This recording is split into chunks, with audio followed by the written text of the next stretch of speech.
ఏరా పాటిదారు, నాకు తెలిసి నేను ఎప్పుడు ఇవ్వనికి అన్యాయం చేసుండా, కానీ మనకేందుకురా ఇట్లా జరుగుతుంది? 11 మ్యాచ్లలో 8 మ్యాచ్లు గెలిచినాం. ట్రోఫీ ఖచ్చితంగా గెలుద్దాం అనుకునే టైంకి ఐపీఎల్ సస్పెండ్ అయింది. పాడికల్లు జోష్ హజల్వుడ్ ఇంజురీతోనే ruled out. Romario Shepherd, Jacob Bethell, Lungi Ngidi international డ్యూటీస్తో ఆడతారో ఆడరో డౌటు. ఈ సస్పెన్షన్ వల్ల మోస్ట్ ఎఫెక్టెడ్ స్క్వాడ్ మనమే తమ్ముడు. అన్న, ఒక ప్లస్ని మైనస్తో ఇంటూ చేస్తే మైనస్ వస్తుంది, కానీ మైనస్ని ఎన్నిసార్లు మైనస్తో ఇంటూ చేసినా ప్లస్సే వస్తుంది. మనకు అన్ని మైనస్లే ఉన్నాయి కాబట్టి ఖచ్చితంగా ప్లస్సే అవుతుంది. బాయ్స్, మీరు ఫస్ట్ అర్థం చేసుకోవాల్సింది ఏంటంటే, ఐపీఎల్ మెగా యాక్షన్ తర్వాత మన స్క్వాడ్ చూసి అందరు మనల్ని ఎక్కిరిచ్చిళ్ళు. ఇది బెంగళూరు టీమా లేకపోతే ఇంగ్లాండ్ టీమా అన్నారు, కానీ గదే టీంతోని గదే ఇంగ్లాండ్ ప్లేయర్లతోని మనం ఇక్కడ దాకా వచ్చినాం. ఇప్పుడు ఎవరు వచ్చినా రాకపోయినా ఇప్పటిదాకా ఎట్లా అన్నామో ఇప్పుడు కూడా అట్లనే ఆడాలి, ట్రోఫీ గెలవాలి. అట్లా కాదు డీకే, హెజల్వుడ్, పాడికలు వీళ్ళిద్దరు ఎంత ఇంపార్టెంట్ ప్లేయర్లు మనకి. వెస్టిండీస్ వాళ్ళేమో వాళ్ళ స్క్వాడ్లో రొమారియో షెఫర్డ్ని అనౌన్స్ చేసిళ్ళు.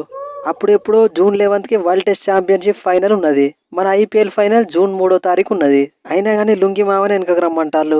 నువ్వే చెప్పు టీకే బై, ఎట్లయినా ఆస్ట్రేలియా చేతులు ఓడిపోవడానికి సౌత్ ఆఫ్రికా వాళ్ళు గింత ముందు పోయి ప్రాక్టీస్ చేసుడు ఎందుకు? అదే ఆస్ట్రేలియా బోర్డు చూడు, ఉంటే ఉండుల్లి పోతే పోలి మీ ఇష్టం, ప్రిపరేషన్ ఎట్లా చేయాలో మేము ప్లాన్ చేస్తామని స్టేట్మెంట్ ఇచ్చిళ్ళు.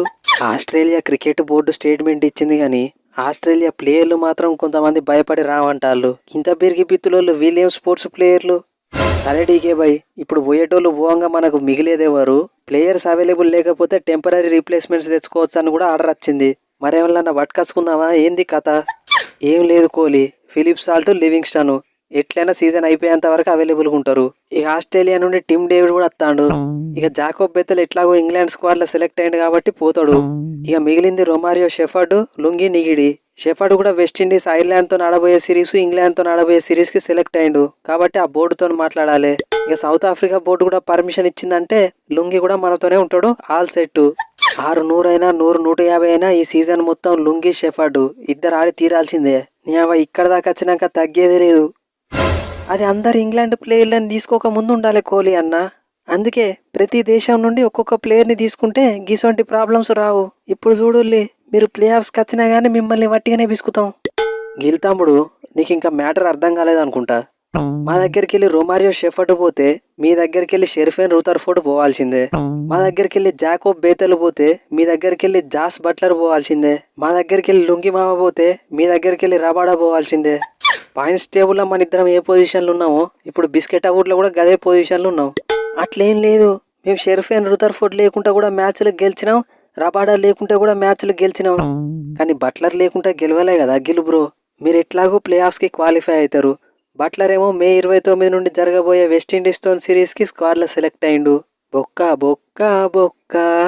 ఇంకా నయ్యం, మేము ఆక్షన్లో సాల్ట్ని తీసుకొని మంచి పని చేసినాం. బట్లర్ పోతే గ్లెన్ ఫిలిప్స్ నాడిస్తా. జీటీ నడిచేది ప్లేయర్లతోని కాదు, నేను వేసే ప్లానింగ్తోని.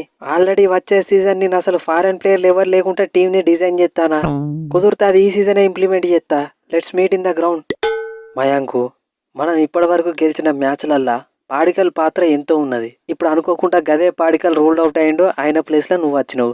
ఇద్దరు కర్ణాటక ప్లేయర్లే, ఇద్దరికి బెంగళూరు హోమ్ టీమే. జరంతా నువ్వు కూడా గదే రేంజ్లో పర్ఫార్మెన్స్ ఇచ్చినావంటే సప్పుడేక ఫైనల్కి పోదాం. స్టేట్ టీంకి నా కెప్టెన్సీలు ఆడేటోడు తమ్ముడు పాడికలు. తమ్ముడే అట్లా ఆడితే ఇక నేనే రేంజ్లో ఆడతానో మీ ఇమాజినేషన్కి వదిలేస్తున్నా. ఏం లేదు మయాంకు బ్రో, ఒకప్పుడు నువ్వు రాహుల్ కలిసి పంజాబ్కి ఓపెనింగ్ చేసేటోళ్ళు చూడు, గదే రేంజ్ పర్ఫార్మెన్స్ ఇస్తే చాలు. అంతకు మించుంటది. కోహ్లీ, మనం ఈ మయాంక్ను నమ్మచ్చు. డొమెస్టిక్ క్రికెట్లో కరుణ్ నాయర్ ఫామ్ చూసి మనం పరేషాన్ అయినాం, కానీ ఈ మయాంక్ అగర్వాల్ కూడా గదే రేంజ్లో పర్ఫార్మెన్స్ ఇచ్చిండు. మన లక్కు మంచిగా ఉండి ఇంకా ఆక్షన్ లెవెల్ తీసుకోలే, టైంకి దొరికిండు. ఖచ్చితంగా మంచిగా ఆడతాడు, మనల్ని గెలిపిస్తాడు. ఎస్, ఈ మయాంక్ను నమ్ముకోలి, ఉన్నది అమ్ముకోలి.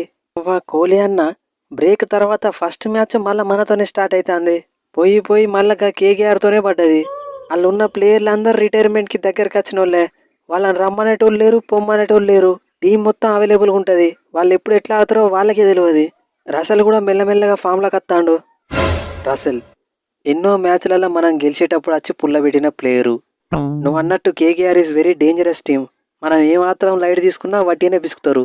మనం 100% ఎఫర్ట్ పెట్టి ఓడియాల్సిందే. ఏమంటావు డేవిడు? మీరందరు రసల్ బ్యాటింగ్ కోసం వెయిట్ చేయండి. వైల్డ్ కార్డ్గా నేను వచ్చి సుక్కలు చూపిస్తా. సిక్స్లు కొట్టే టాలెంట్ ఒక రసల్కే కాదు, మాకు కూడా ఉన్నది. పాటిదారు తమ్ముడు, మనం ఒక్కసారి కూడా ట్రోఫీ గెలవలేదని అందరు అనుకుంటారు కానీ 3 సార్ల ఫైనల్కి పోయిన విషయం ఎవరు పట్టించుకోరు. 2009, 2011, 2016 3 సార్ల ఫైనల్కి పోయినాం. మన లక్కు మంచిగా లేక ఓడిపోయినాం. అలా 2 ఫైనల్ గెలిచినా కానీ ఇప్పుడు ఆర్సీబీ రేంజ్ వేరే ఉంటుండే. ఎనీవే ఇప్పుడు మళ్ళీ మనం ఎట్లయినా ఫైనల్కి పోతాం. కానీ ఈసారి ఫైనల్ మిస్ కావద్దు. 11 మ్యాచ్లల్లో 500 రన్స్ చంపినావు, 7 హాఫ్ సెంచరీలు ఉన్నాయి. నువ్వు కనుక గిదే ఫామ్ కంటిన్యూ చేస్తే ఖచ్చితంగా గెలుతావన్నా. తమ్ముడు నేను 973 రన్స్ కొట్టినప్పుడే ఫైనల్ ఓడిపోయినాం తమ్ముడు. మన టీం మొత్తం కష్టపడాలి, ట్రోఫీ గెలవాలి.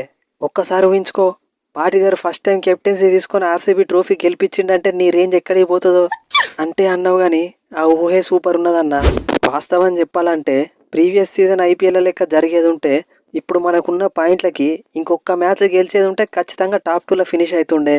కానీ ఈసారి మన పరిస్థితి అట్లా లేదు. 3 మ్యాచ్లు గెలిస్తేనే టాప్ 2లో ఉంటాం. లేకుంటే ఖచ్చితంగా మళ్ళీ 3వ నెంబర్కో 4వ నెంబర్కో పోతాం. వద్దు 3వ నెంబర్ 4వ నెంబర్ మళ్ళా మాట వద్దు. ప్రతి సంవత్సరం కష్టపడి 3వ నెంబర్ 4వ నెంబర్కి క్వాలిఫై అవ్వడు, తర్వాత ఎలిమినేటర్ ఆడి ఇంటికి పోడు. ఇలాంటి ఆట నాకు వద్దు. ఖచ్చితంగా టాప్ 2లో ఉండాలి, క్వాలిఫైర్ 1 ఆడి ఫైనల్కి పోవాలి. అది జరగాలంటే మనకు మిగిలిన 3 మ్యాచ్లు కేకేఆర్, ఎస్ఆర్హెచ్, ఎల్ఎస్జి వీటితోని వరుసగా గెలవాలి.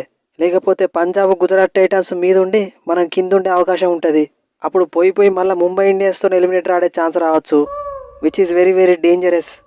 డీకే అన్న వాస్తవం చెప్పాలంటే మెగా ఆక్షన్ తర్వాత మన స్క్వాడ్ చూసి, తర్వాత నేను కెప్టెన్ అవ్వడు చూసి అందరు ఆర్సీబీని కూరలో కరివేపాకు లెక్క తీసి పడేసిళ్ళు. కానీ వాళ్ళ అంచనాలన్నీ తలకిందులు చేసి ఆర్సీబీని ఇక్కడ దాకా పట్టుకొచ్చిన. ఇప్పటి నుండి కూడా అదే అవుతుంది. Nobody can stop RCB from winning the trophy. Kohli నాకెందుకో ఈసారి మనం ట్రోఫీ గెలుస్తాం, అది కూడా నీ వల్లనే గెలుస్తాం అనిపిస్తుంది. టెస్టుల నుండి రిటైర్మెంట్ ఇచ్చినావు, T20ల నుండి రిటైర్మెంట్ ఇచ్చినావు. నాకెందుకో ఇప్పుడు నువ్వు బోన్ల నుండి బయటకు వచ్చిన సింహం లెక్క ఆడతావు అనిపిస్తుంది. చూస్తావు కదా డీకే ఈ కోహ్లీ ఆడించే ఆట. ట్రోఫీ మీద ఆర్సీబీ పేరు రాసి రెడీగా పెట్టామని చెప్పు. అన్న మైండ్లో ఫిక్స్ అయిపోయిండు. మనం జస్ట్ సపోర్ట్ ఇస్తే చాలు, ట్రోఫీ ఖచ్చితంగా గెలుచుడే. కేకేఆర్ వస్తున్నావు, రెడీగా ఉండు. సో ఫ్రెండ్స్, చాలా మంది నీకు ఆర్సీబీ అంటే నచ్చదు, ఆర్సీబీ మీద వీడియో చేయవు ఎందుకు అని కామెంట్స్ పెడుతుంటారు. మీ అందరికీ తెలుసు నాకు ఏ టీం ఫేవరెట్ కాదు, జస్ట్ ఐపీఎల్ని ఎంటర్టైన్మెంట్ కోసం మాత్రమే చూస్తా. బట్ మన ఛానల్ చూసే వాళ్ళలో చాలా మంది ఆర్సీబీ ఫ్యాన్స్ ఉన్నారు. సో వాళ్ళ కోసమే ఈ వీడియో చేసిన. So this video is dedicated to RCB fans. ఖచ్చితంగా ఆర్సీబీ ఈసారి ట్రోఫీ గెలవాలని నేను కూడా కోరుకుంటున్నా. బట్ ఆర్సీబీకి కాంపిటీషన్గా అక్కడ పంజాబ్ ఉన్నది, జీటీ ఉన్నది, ముంబై కూడా ఉన్నది. సో ఇప్పటి నుంచి అంత ఈజీగా అయితే ఉండదు. ఇప్పటి నుంచి ఆట వేరే లెవెల్కి పోతుంది. అండ్ ఇంకొకటి ఏంటంటే మిగిలిన 3 మ్యాచ్లు గెలుస్తేనే టాప్ 2లో ఫినిష్ అయ్యే ఛాన్స్ ఉంది ఆర్సీబీకి. లేకుంటే జీటీపీవీకేఎస్ ముందుకు పోయే ఛాన్స్ ఉంటుంది. సో ఆర్సీబీ ఏమాత్రం లైట్ తీసుకోవడానికి లేదు. మిగిలిన 3 మ్యాచ్లు కూడా ఖచ్చితంగా 100% ఎఫర్ట్ పెట్టి గెలవాల్సిందే. అట్లయితేనే డైరెక్ట్గా క్వాలిఫైర్ 1 ఆడి ఫైనల్ పోవచ్చు. అసలే ఆర్సీబీకి ఎలిమినేటర్ గండం ఉంటుంది. సో ఎలిమినేటర్లో వాళ్ళు అంత మంచి పర్ఫార్మెన్స్ అయితే ఇయ్యరు. సో అట్లీస్ట్ ఫైనల్ దాకానన్నా పోవాలని కోరుకుంటున్నా. సో ఈ వీడియో కనుక మీకు నచ్చితే మన ఛానల్ని సబ్స్క్రైబ్ చేసుకోవడం మర్చిపోకండి. నెక్స్ట్ వీడియోలో మళ్ళీ కలుద్దాం. ఆర్సీబీ ఫ్యాన్స్ ఖచ్చితంగా మీ ఒపీనియన్ కింద కామెంట్ సెక్షన్లో చెప్పండి.